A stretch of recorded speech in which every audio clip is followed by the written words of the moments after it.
Hola, bienvenidos al Ministerio Embajadores de Esperanza, un ministerio comprometido con la palabra de Dios y la sana doctrina. Antes de iniciar la lectura, quisiera hacer una pequeña reflexión. Este mensaje que el Señor da en Apocalipsis 2 y 3 es el mensaje a las 7 iglesias. Y estas eran las 7 iglesias que existían cuando el apóstol Juan escribió el libro de Apocalipsis. Estas iglesias hoy en día, pues en ese momento, representaban los tipos de iglesia que por lo general están presentes en toda la época de la iglesia de Cristo como tal. Podemos encontrar que el Señor reprende 5 iglesias. Esas iglesias son Éfeso, Laodicea, Pérgamo, Tiatira y Sardis. Y el Señor las reprende por tolerar el pecado. Pero el Señor exalta, como el título que nos dio el doctor para esta palabra, a 2 pequeñas iglesias que son Esmirna y Filadelfia. 2 iglesias que eran pequeñas, que eran pobres, no tenían bienes, pero que tenían la mayor riqueza que un creyente puede tener en su corazón, y es el amor a Dios, el servicio fiel y la disposición completa para lo que el Señor les mandaba, les ponía. En la diapositiva podemos ver 2 láminas de la ciudad de Éfeso. Como pueden darse cuenta, era una ciudad que tenía grandes construcciones, era una ciudad que era muy próspera en Asia Menor. Era una ciudad grande, con muchas influencias culturales, comerciales y económicas. Y allí estaba ubicada la iglesia de Éfeso. Estas cartas son escritas a los cristianos, a los creyentes genuinos. Y empezamos con la iglesia de Éfeso. Entonces, un cristiano, un creyente genuino, es una persona que está unida a Dios. Y está unida a Dios por la salvación en Cristo Jesús. Son las personas que Dios escogió para salvación, mediante la santificación a través del Espíritu Santo y la fe en la verdad. O sea, los que hemos decidido poner nuestra fe en Jesucristo como único Salvador.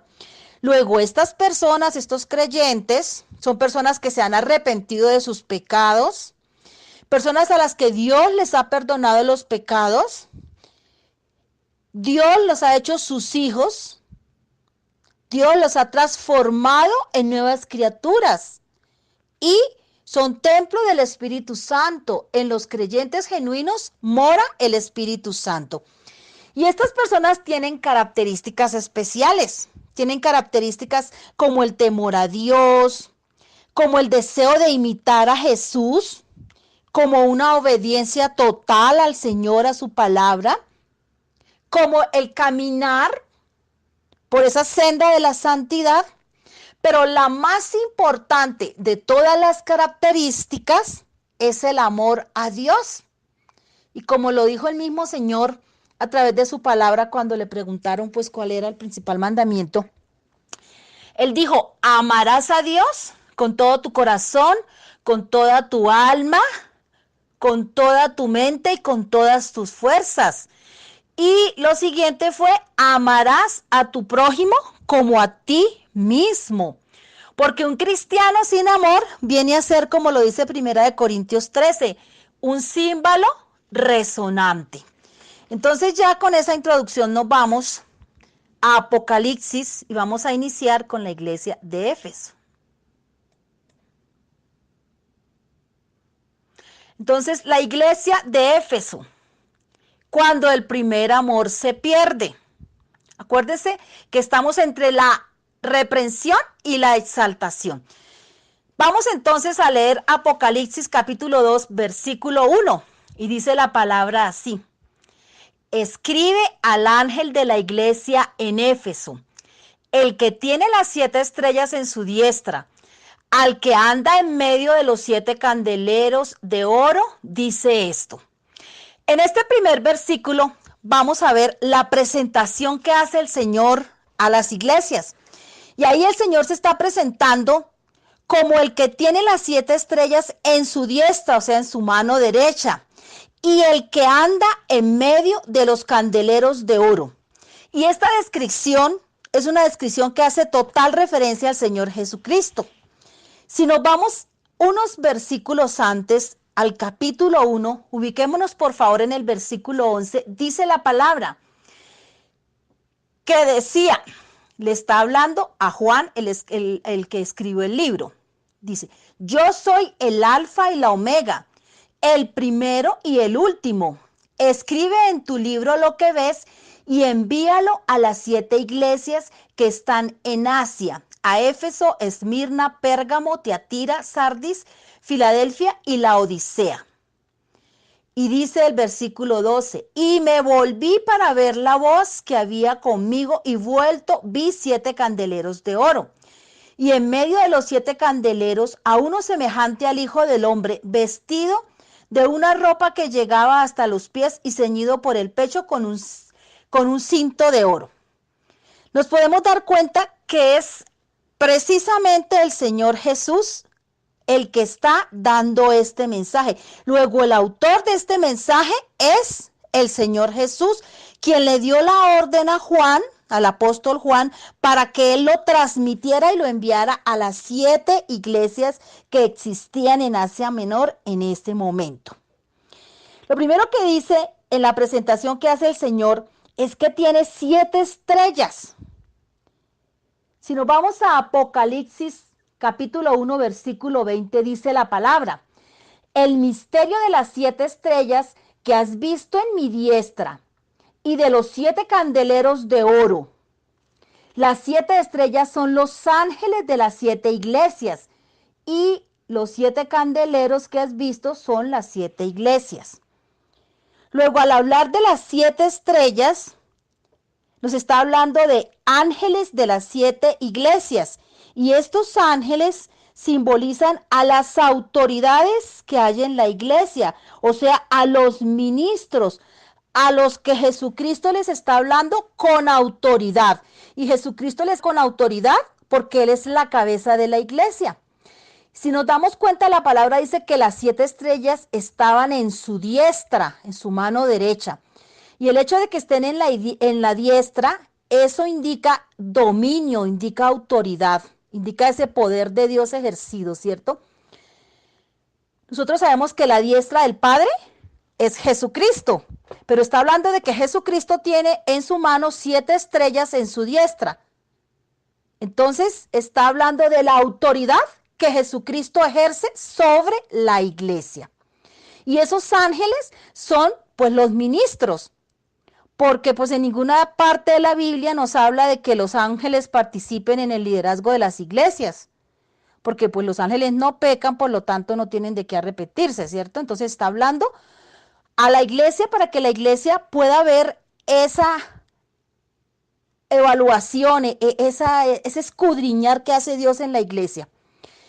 Muchos estudiosos de la palabra han tomado que esos ángeles eran los ancianos o eran los pastores de la iglesia, y que son las personas que están encargadas de ser los guías espirituales. Por lo tanto, deben ser como instrumentos a través de los cuales nuestro Señor Jesús, que es la cabeza de la iglesia, pues ejerce su autoridad, ejerce su dominio. Dado esto, nos damos cuenta, y si nosotros recordamos ya que hemos estudiado Primera de Timoteo, capítulo 3, vemos cómo el Señor ha elevado esas normas o esos requisitos para los líderes que Él llama a servir en su iglesia. Y eso lo podemos ver en Primera de Timoteo 3 y vemos cómo en el Nuevo Testamento el Señor es como más exigente con esos ministros. ¿Por qué? Porque el Señor aplica ese gobierno soberano sobre la iglesia a través de los líderes humanos. Nos habla también de que el Señor andaba entre 7 candeleros de oro. Y como nos explica Apocalipsis 1:20, esos candeleros eran las 7 iglesias que ya nombramos. Pero nos dice que el Señor anda entre esos candeleros, o sea, anda entre sus iglesias, y eso nos hace pensar que ese andar del Señor es el escudriñar, es el examinar, es el valorar y el evaluar a la iglesia.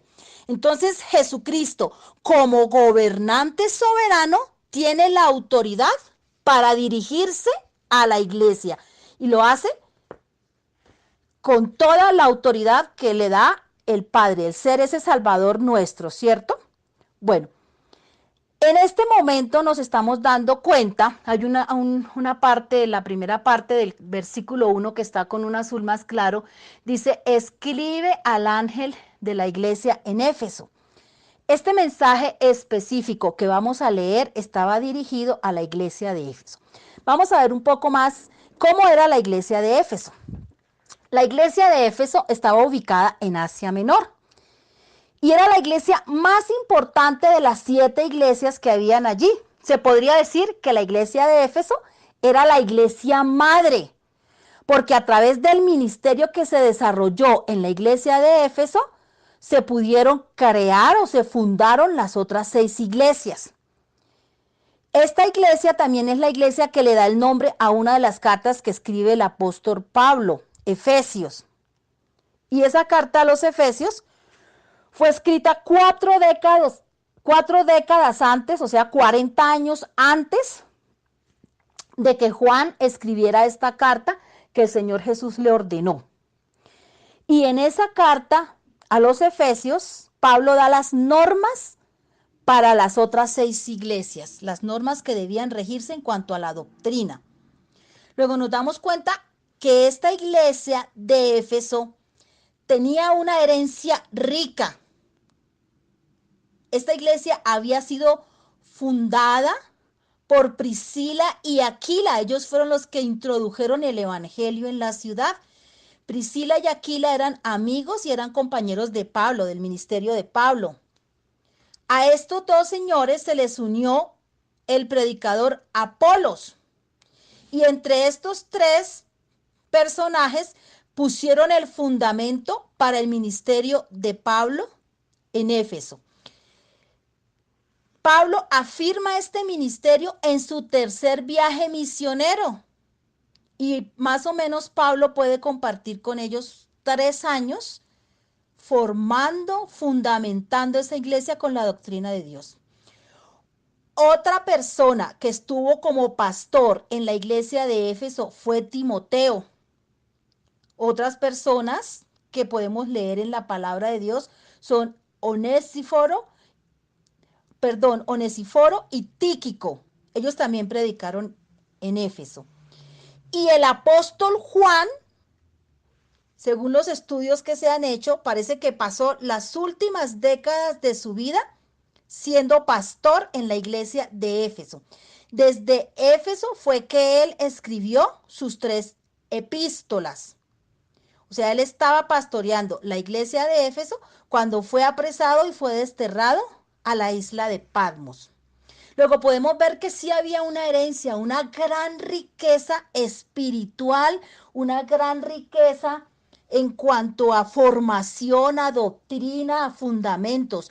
Dios había enviado allí muchas personas que él mismo había levantado para que esa iglesia fuera una iglesia fuerte en la doctrina espiritual. Luego vemos que esta iglesia afectó no solamente a la ciudad de Éfeso, sino también afectó a toda la provincia de Asia, porque acordémonos que a través de este ministerio fue que se fundaron las otras 6 iglesias. Y se dice en la palabra, si leemos Hechos, en el capítulo 19, vamos a darnos cuenta que allí se hicieron grandes milagros que magnificaron el nombre del Señor Jesús. Como Éfeso era la ciudad más importante en Asia Menor, pues tenía una población más o menos de 250,000 a 500,000 personas, que es una población abundante para la época. Era una ciudad libre, con gobierno propio, pues dentro de los límites. Era una ciudad muy próspera, tenía un puerto principal en la provincia de Asia. Estaba ubicada en el cruce de 4 de las carreteras romanas más importantes en Asia Menor. También Éfeso era el centro del templo de adoración de la diosa Artemisa o la diosa Diana. Y este templo era atendido por numerosos sacerdotes, por eunucos, por esclavos y por sacerdotisas. Y esas sacerdotisas realmente eran prostitutas rituales. Eso hacía parte de esa adoración que le ofrecían a la diosa Diana. Luego, si nos damos cuenta de todas estas características, en esa ciudad había gran inmoralidad. Y en medio de ese ambiente pagano, de esa idolatría, había un grupo de cristianos fieles que eran los cristianos de la iglesia de Éfeso. Vamos a ver qué le dice el Señor a esta iglesia.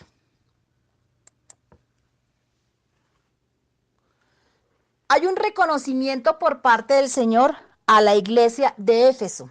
Vamos a leerlo, Apocalipsis 2, versículos 2 y 3. Dice la palabra: yo conozco tus obras y tu arduo trabajo y paciencia, y que no puedes soportar a los malos, y has probado a los que se dicen ser apóstoles, y no lo son, y los has hallado mentirosos, y has sufrido y has tenido paciencia, y has trabajado arduamente por amor de mi nombre, y no has desmayado. En el versículo 6, voy a pasar del 3 al 6, hay otra parte de ese reconocimiento que el Señor hace a esta iglesia. Pero tienes esto, que aborreces las obras de los nicolaítas, las cuales yo también aborrezco. Bueno, lo primero que el Señor le dice a esta iglesia es que Él conoce sus obras. Ese conozco, esa palabra conocer, ese verbo, viene de un término griego oida. Significa pleno y absoluto conocimiento.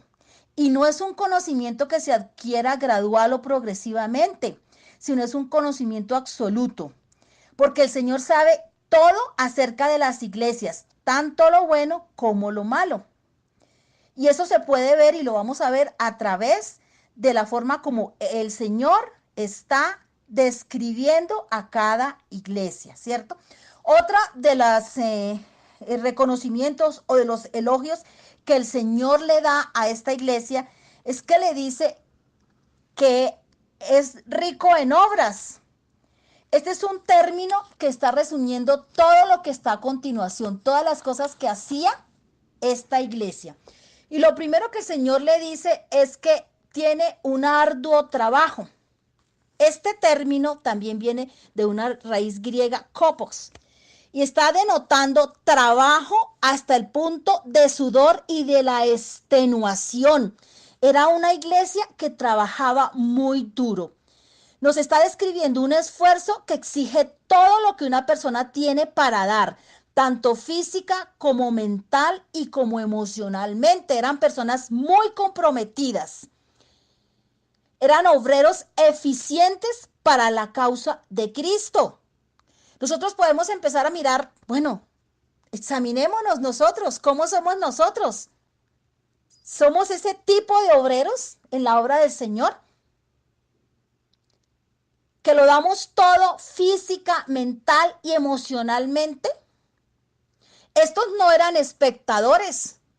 Ellos no estaban mirando desde la sillita, sentaditos, comoditos.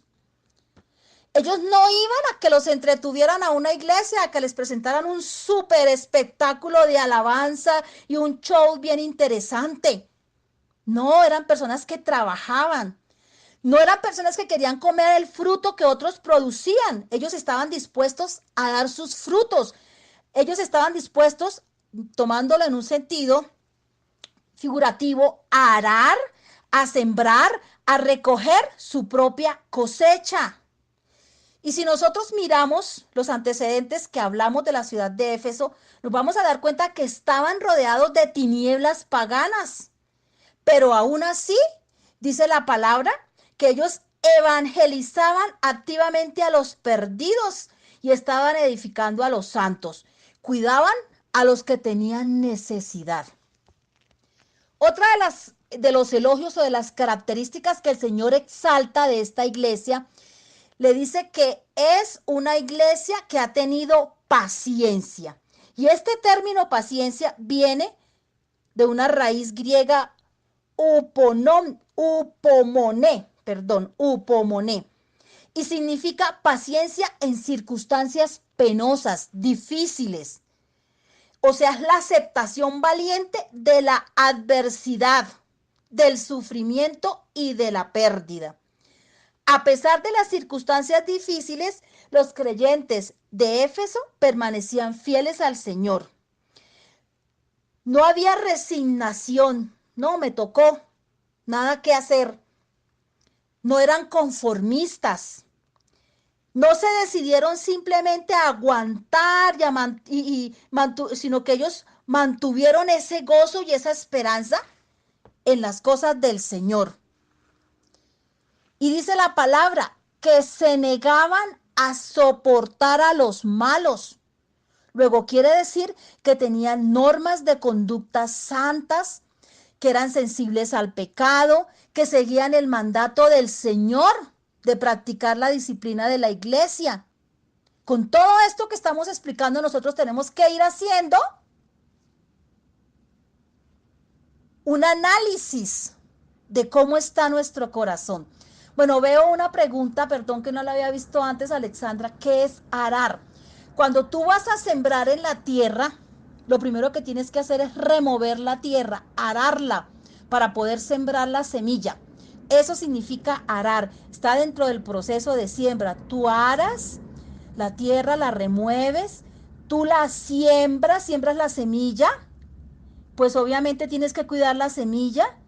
Cuando la semilla germina, esa planta va a dar fruto y ahí es cuando tú puedes recoger una cosecha. Volviéndonos a la característica de que no soportaban a los malos, tenemos que nosotros examinarnos. El apóstol Pablo le había enseñado a esta iglesia 40 años atrás que esta iglesia no debía darle lugar al diablo. Y 40 años después, esta iglesia se mantenía en lo correcto. Eran renuentes a dar lugar al diablo. Permanecían firmes en la verdad. Otra característica es que habían probado a los que se dicen ser apóstoles y no lo son. Y los has hallado mentirosos. O sea, esta iglesia tenía discernimiento espiritual. Podían identificar a los falsos maestros y sabían que los falsos maestros eran un peligro para la iglesia. Jesús les había enseñado que habían lobos vestidos de ovejas y ellos estaban muy pendientes de escudriñar la palabra de las personas que les iban a predicar. Muchas veces nosotros hemos enseñado que esa era la actitud de los creyentes de Berea. Luego, estaban muy atentos a la palabra. Prestaban atención a las advertencias de no dejarse engañar por falsas doctrinas. Ellos sabían y tenían el ejemplo del apóstol Pablo, quien había confrontado a los falsos apóstoles en Corinto y los había encontrado como obreros fraudulentos, disfrazados como apóstoles de Cristo. Y esto no es de maravillarnos, porque el mismo Satanás se disfraza como ángel de luz. Eso también está escrito en la palabra de Dios. Luego, esta iglesia había sufrido por amor al nombre de Cristo. Y dice la palabra en el versículo 3, y lo has hecho sin desmayar. Luego, ellos no se habían dejado afectar por las dificultades, no habían entrado en la decepción, en la ingratitud, en la crítica, en la murmuración, como muchas veces hemos leído que lo había hecho el pueblo de Israel. Y en el versículo 6 nos dice otro reconocimiento que Dios le dio, que Jesús le dio a esta iglesia. Le dice, aborreces las obras de los nicolaitas. Los nicolaitas eran los seguidores de Nicolás.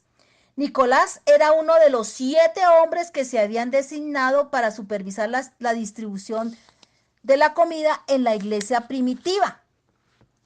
Luego, Nicolás era un falso creyente que llegó a ser un apóstata, pero él tenía influencia en la iglesia porque él había servido en la iglesia. Sin embargo, la iglesia se dio cuenta que este hombre había desvirtuado la enseñanza y que eso que él había enseñado falso había hecho que la iglesia se desviara. Entonces, el nicolaísmo condujo a las personas a la inmoralidad y a la maldad. Las obras de los nicolaitas implicaban tentaciones sexuales, conducían a la inmoralidad sexual, conducían a comer cosas sacrificadas a los ídolos en el nombre de la libertad cristiana. Uno de los conceptos que encontré es que los nicolaitas o esa corriente nicolaita era la exageración de la doctrina de la libertad cristiana, que intentaba concesiones éticas con el paganismo. Ellos cedían, exactamente, César, eran personas que habían nacido en la palabra, pero se habían apartado, habían apostatado, habían negado la fe y ahora estaban haciendo cosas que no correspondían a la palabra de Dios, no seguían la palabra de Dios. La iglesia de Éfeso pudo reconocer este error y rechazó abiertamente esas enseñanzas heréticas que estaban dando algunas personas que eran nicolaitas. Luego nos podemos dar cuenta que esta iglesia tenía muchas características positivas, muchas cosas que estaban de acuerdo a la palabra de Dios. Sin embargo, el Señor les hace una amonestación. La vamos a leer en el siguiente versículo. Apocalipsis 2:4. Pero tengo contra ti que has dejado tu primer amor. Ahí está la identificación del problema de la iglesia de Éfeso. Has dejado tu primer amor. El Señor Jesucristo descubrió una falta gravísima en esa iglesia. Aunque esta iglesia había mantenido la sana doctrina y le servían a Cristo, el servicio se había vuelto algo mecánico, algo obligatorio, algo monótono. ¿Por qué? Porque el amor se había enfriado. Ellos mantenían la doctrina que habían heredado desde la fundación de su iglesia, pero habían dejado su primer amor. Habían dejado de darle ese primer lugar a Dios, a Cristo. Habían dejado de amarse los unos a los otros. Habían dejado ese amor por los perdidos, por las almas que no eran salvas. Habían dejado el amor que se define como obediencia. El Señor dice, si me amas, obedece mis mandamientos. Ahí estaba el problema de la iglesia de Éfeso. Se habían enfriado. Se habían sumergido en una situación en donde cumplían con sus responsabilidades, pero con un amor menguado, un amor enfriado, un amor obligado hacia Dios y hacia sus hermanos. Es importante que nosotros miremos cómo está nuestro amor a Dios. En otra parte de la palabra, Jeremías, capítulo 2, del 2 al 13, voy a nombrar algunas de las características que Jeremías le da al pueblo de Israel, que también se había alejado y había menguado su amor a Dios. Y Jeremías le dice al pueblo de Israel que ellos se habían alejado de Dios, que se habían ido detrás de la vanidad, que se habían hecho vanos, que entraron y contaminaron la tierra que el Señor les había dado. El Señor les había dicho que ellos iban a poseer esa tierra, pero que ellos no podían mezclarse con otras culturas que no tenían como ese Dios verdadero que era el Dios de los israelitas. Luego ellos hicieron abominable esa heredad, esa tierra que el Señor les había dado. Ya no buscaban a Dios. Ya no encontraban al Señor en las leyes, en los mandamientos, en los principios que les había dado. Se rebelaron, empezaron a profetizar en nombre de Baal, anduvieron tras de lo que no aprovechaba. Esas son las características que Jeremías da de este pueblo que también había perdido su primer amor. Luego, igual le estaba pasando a esta iglesia en Éfeso. Se había acabado esa luna de miel. Se había acabado ese amor de pasión, de búsqueda, de una relación constante con el Señor.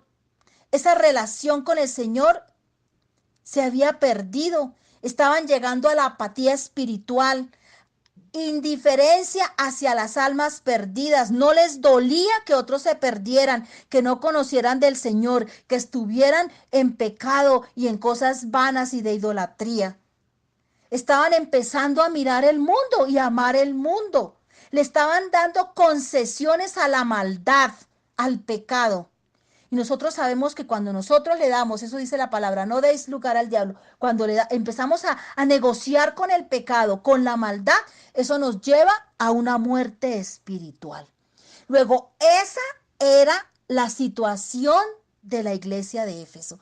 Y era una situación grave, porque la característica más importante en un creyente, como lo dijo el Señor Jesús, es el amor a Dios y el amor al prójimo, los unos y los otros.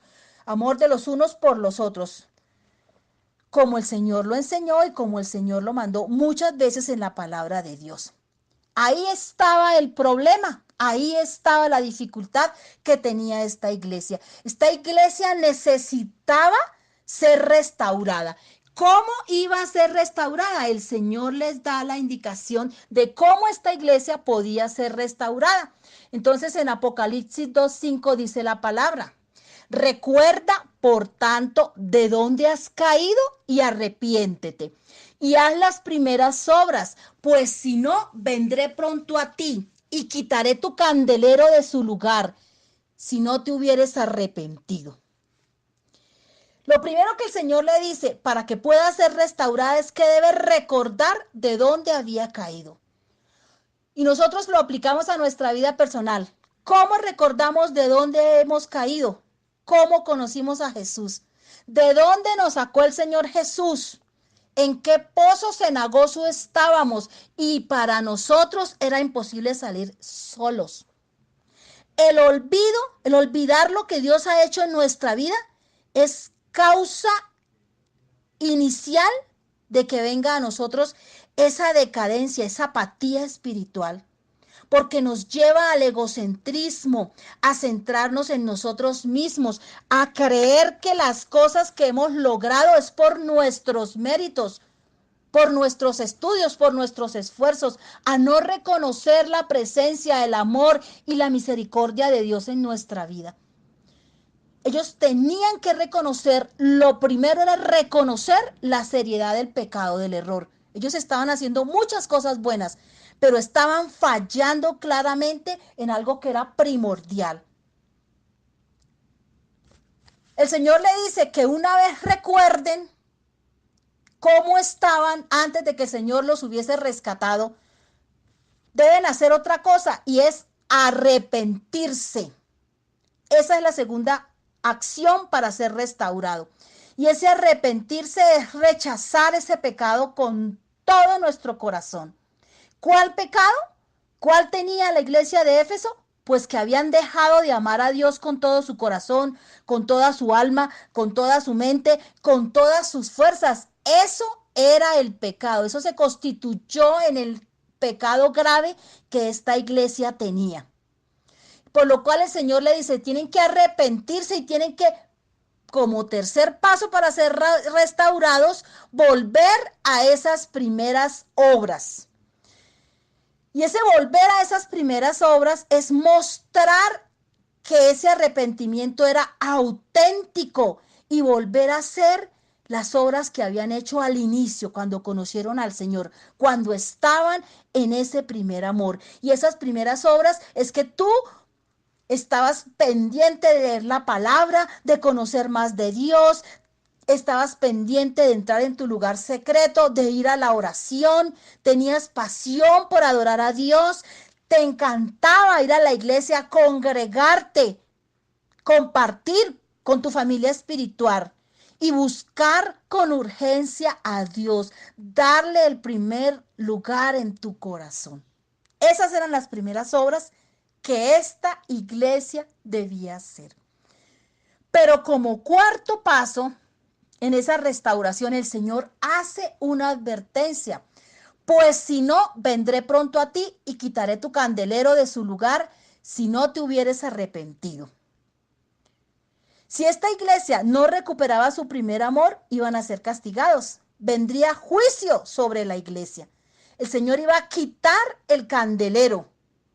Y el candelero es el símbolo de la iglesia. O sea, el Señor le iba a poner fin a esta iglesia. Esta iglesia no iba a poder seguir firme sirviéndole a Dios, porque iba a ser eliminada. Esa es la advertencia que el Señor le hace. Y ese es el peligro que nosotros tenemos para nuestra vida cuando permitimos que nuestro primer amor se afecte. Pero aquí está ese remedio, aquí está ese plan de Dios para que nuestro corazón vuelva y sea levantado en el maravilloso nombre de Jesús. Finalmente, a esta iglesia de Éfeso el Señor le da un consejo que está en Apocalipsis 2:7. Le dice: el que tiene oído, oiga lo que el Espíritu dice a las iglesias. Al que venciere, le daré a comer del árbol de la vida, el cual está en medio del paraíso de Dios. Lo primero que podemos ver es una exhortación a oír.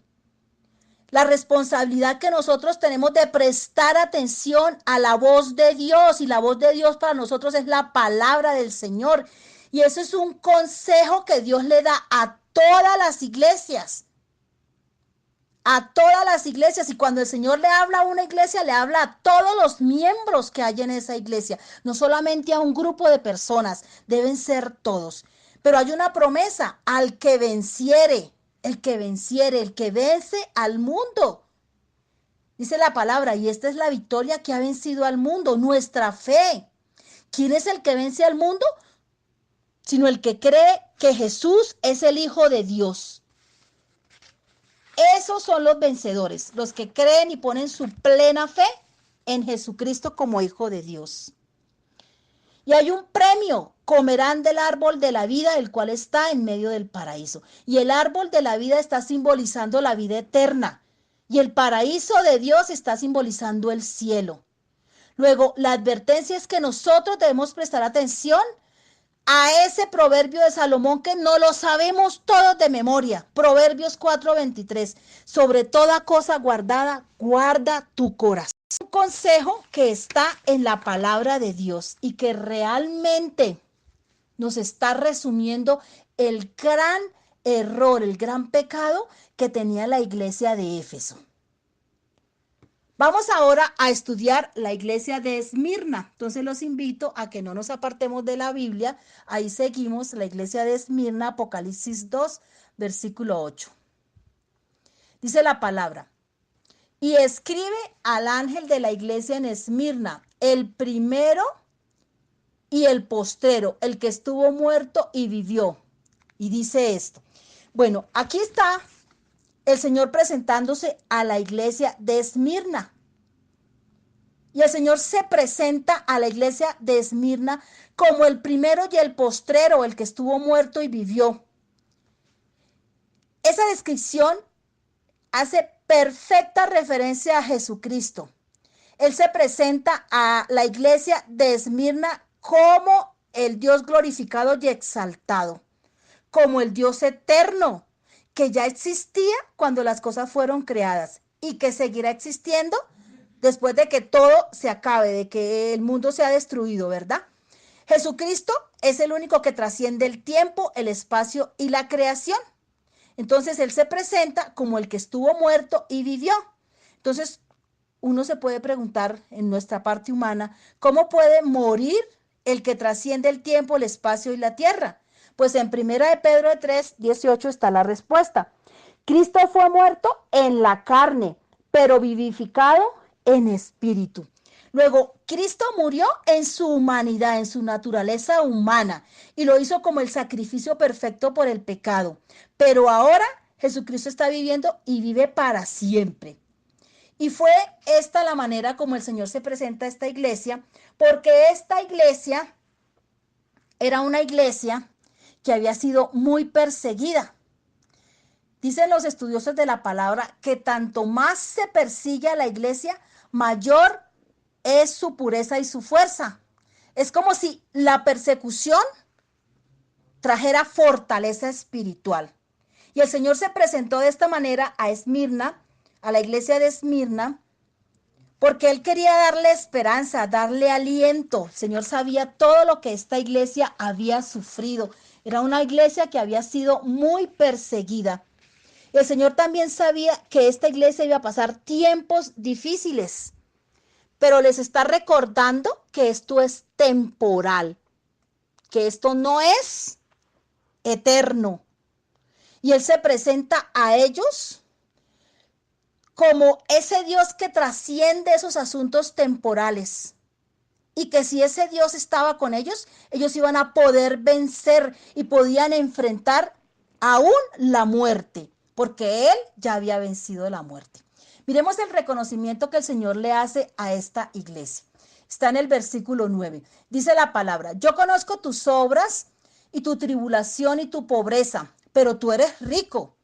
Y las blasfemias de los que se dicen ser judíos y no las son, sino sinagoga de Satanás. Bueno, vamos a ver qué pasaba con la iglesia de Esmirna. Resulta, bueno, que esta iglesia, miremos un poquito qué era la iglesia de Esmirna. Esta iglesia fue fundada mientras se desarrollaba el ministerio de Pablo en Éfeso. O sea, a finales del primer siglo, esta iglesia estaba viviendo una situación muy difícil y muy peligrosa. Resulta que la ciudad de Esmirna era una ciudad que era aliada a Roma.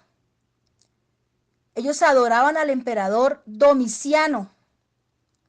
Y dado esa adoración y esa admiración desmedida, pues era un pecado capital negarse a ofrecer el sacrificio anual que el emperador estaba exigiéndole a todas las poblaciones de su imperio, como ese tributo a ese emperador. Luego muchos enfrentaron la muerte y muchos cristianos tuvieron que enfrentarse a la muerte por negarse a adorar y a dar ese tributo de reconocimiento como Dios a este emperador. Dentro de las personas que murieron, que fueron muy sobresalientes, estuvo un ministro llamado Policarpo. Este ministro fue ejecutado medio siglo después de que Juan escribiera esta carta, ¿no? Vemos que esta iglesia, Esmirna, se asoció con el término mirra. Mirra es un término hebreo que significaba sustancia resinosa que se usaba como un perfume durante la vida y en la muerte.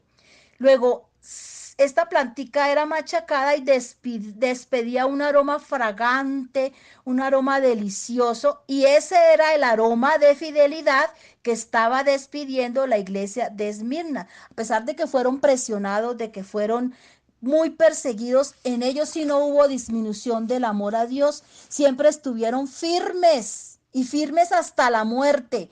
Y lo que hizo la persecución fue motivarlos a amar más a Dios, más a Cristo. Esta iglesia sufrió muchas veces incluso la destrucción total.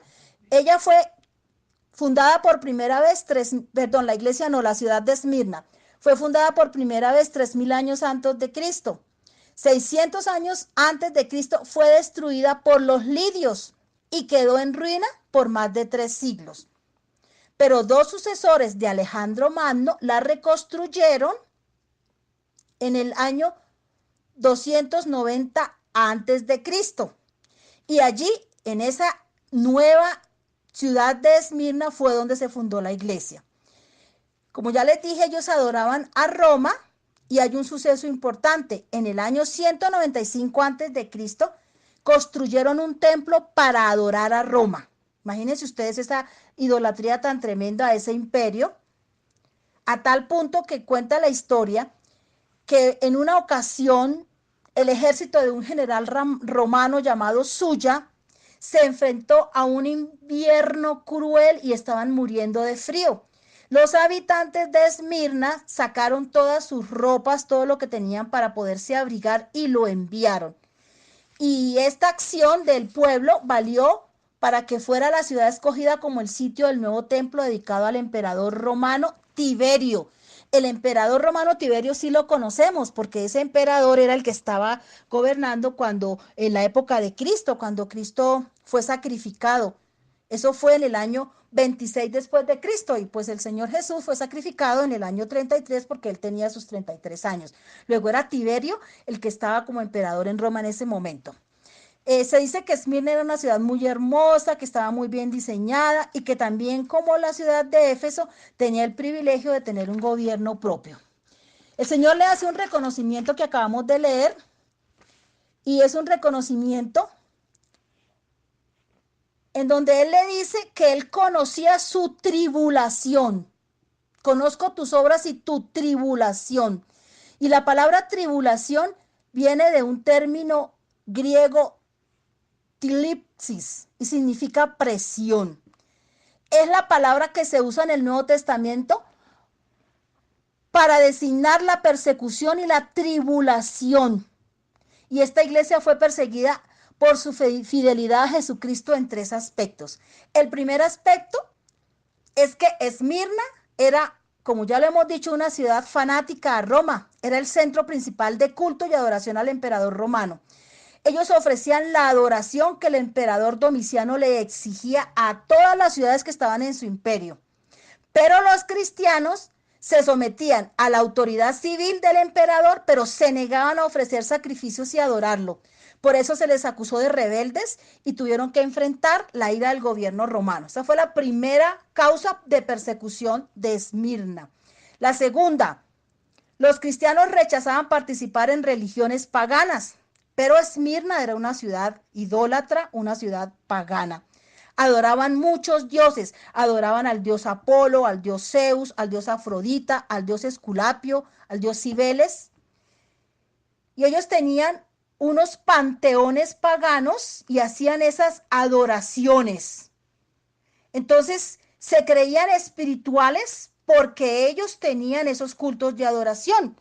Y ellos señalaban a los cristianos de ser ateos, porque los cristianos estaban adorando a un Dios que era invisible, por eso los consideraban ateos. La mayor parte de la vida social de Esmirna giraba alrededor de la adoración pagana. Como los cristianos no participaban en esa adoración pagana, eran perseguidos y eran vistos como elitistas, antisociales, porque no participaban en esos cultos que ellos hacían de idolatría. Y la tercera razón por la que fueron perseguidos es porque los creyentes de Esmirna afrontaban la blasfemia de los que se decían ser judíos, como lo dice la palabra.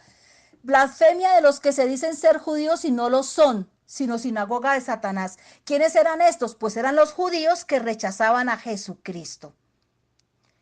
Entonces, esta palabra blasfemia está indicando la maldad, la intensidad y la severidad de la calumnia en contra de Cristo y de su iglesia. Vemos pues que ellos acusaban a los cristianos, los judíos que rechazaban a Cristo, acusaban a los cristianos de canibalismo, porque hacían una mala interpretación de la cena del Señor. Como en la cena del Señor, el Señor ofreció el pan como su cuerpo y el vino como su sangre. Entonces, esos judíos que no eran creyentes en Jesús, simplemente los empezaron a calumniar como caníbales. Otra de las calumnias que levantaban contra los cristianos era la de desbaratar hogares. Y eso sucedía cuando en un hogar de esposos uno se convertía y el otro no. Y obviamente esto iba a traer conflicto en la pareja, ¿no? Entonces decían que esa religión de los cristianos que creían en Jesús eran desbaratadores de hogares. El ateísmo, ya les expliqué que como hacían esos cultos paganos en esos panteones y los cristianos no participaban, ellos consideraban que los cristianos eran ateos porque adoraban un Dios invisible. La deslealtad política, porque no adoraban al emperador romano. Y los acusaban también de rebelión. ¿Por qué? Porque ellos no ofrecían sacrificios al emperador romano. Luego, estos judíos que no eran creyentes, eran judíos ricos, eran judíos influyentes, y ellos informaron de esas blasfemias y esas falsas calumnias y acusaciones en contra de los cristianos a las autoridades romanas. Hicieron que la opinión pública se volviera en contra de los cristianos, y eso llegó a su punto máximo en el sacrificio que hicieron del ministro Policarpo. Pues la historia dice que este hombre era un hombre muy íntegro, era un hombre ya de mucha edad, y que cuando se estaba levantando toda esta persecución, llegó a él el mensaje de que por favor huyera y se fuera porque lo iban a matar. Este hombre era un hombre muy correcto, un hombre creyente que se había dedicado su vida completa a predicar la palabra de Dios. Y este hombre no quiso huir, sin embargo, convencido, se alejó un poco, se fue a una casa de campo cerca a la ciudad, y allí él empezó a orar. Dice que cuando estaba orando, él vio una visión y vio su cama y vio que su almohada estaba en llamas. Luego él entendió que él iba a ser quemado, que él iba a ser quemado vivo. Y pues aunque trataron de protegerlo, terminaron cogiéndolo, apresándolo.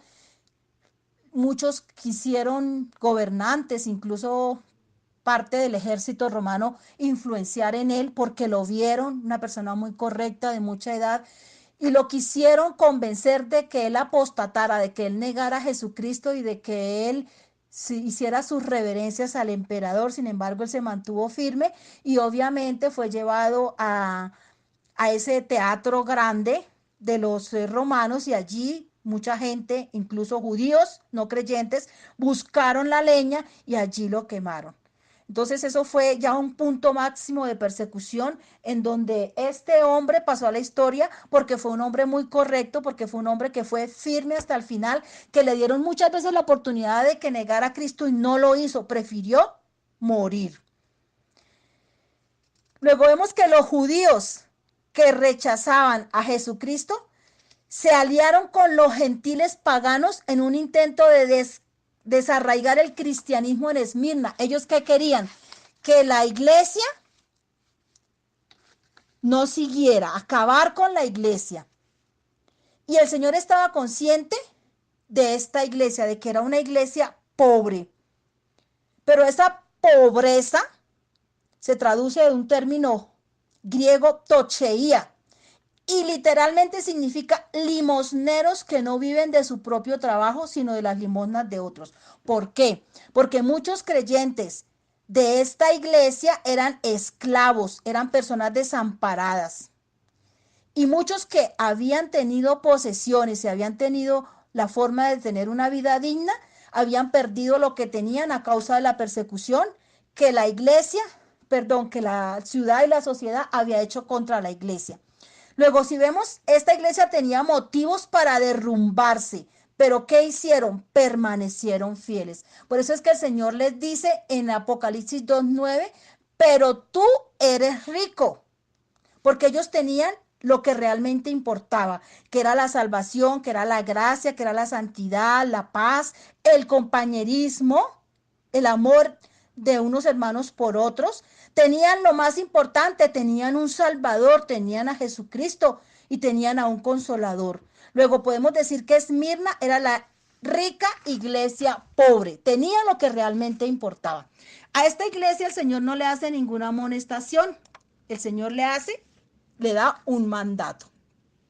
Entonces vamos a ver qué los manda a hacer a ellos. En Apocalipsis 2:10 les dice, perdón, se me fue una. En Apocalipsis 2:10, no temas en nada lo que vas a padecer. He aquí el diablo echará a algunos de vosotros en la cárcel para que seáis probados y tendréis tribulación por 10 días. Lo primero que les dice el Señor es que no debían temer porque iban a padecer. El Señor les dice que Él les iba a dar la fuerza para que soportaran toda esa presión y toda esa persecución. Recordemos a Juan 16:33 que dice, en el mundo tendréis aflicción, pero confiad porque yo he vencido al mundo.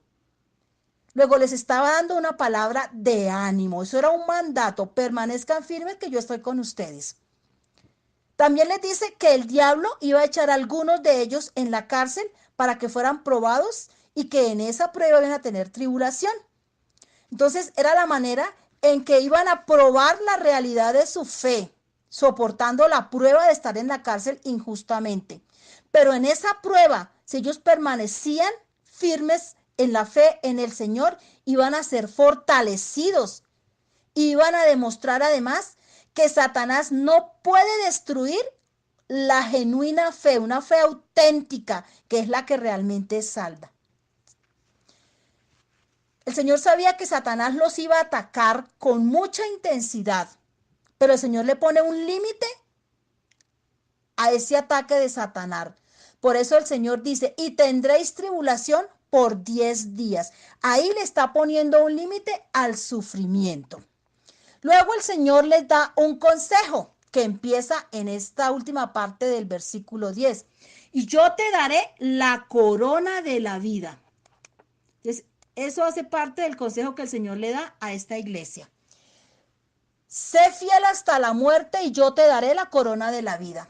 El que tiene oído, oiga lo que el Espíritu dice a las iglesias. El que venciere no sufrirá daño de la segunda muerte. Fijémonos que esta iglesia no tuvo amonestación. Las palabras que Dios le dio fueron palabras de aliento, consejos para permanecer firme.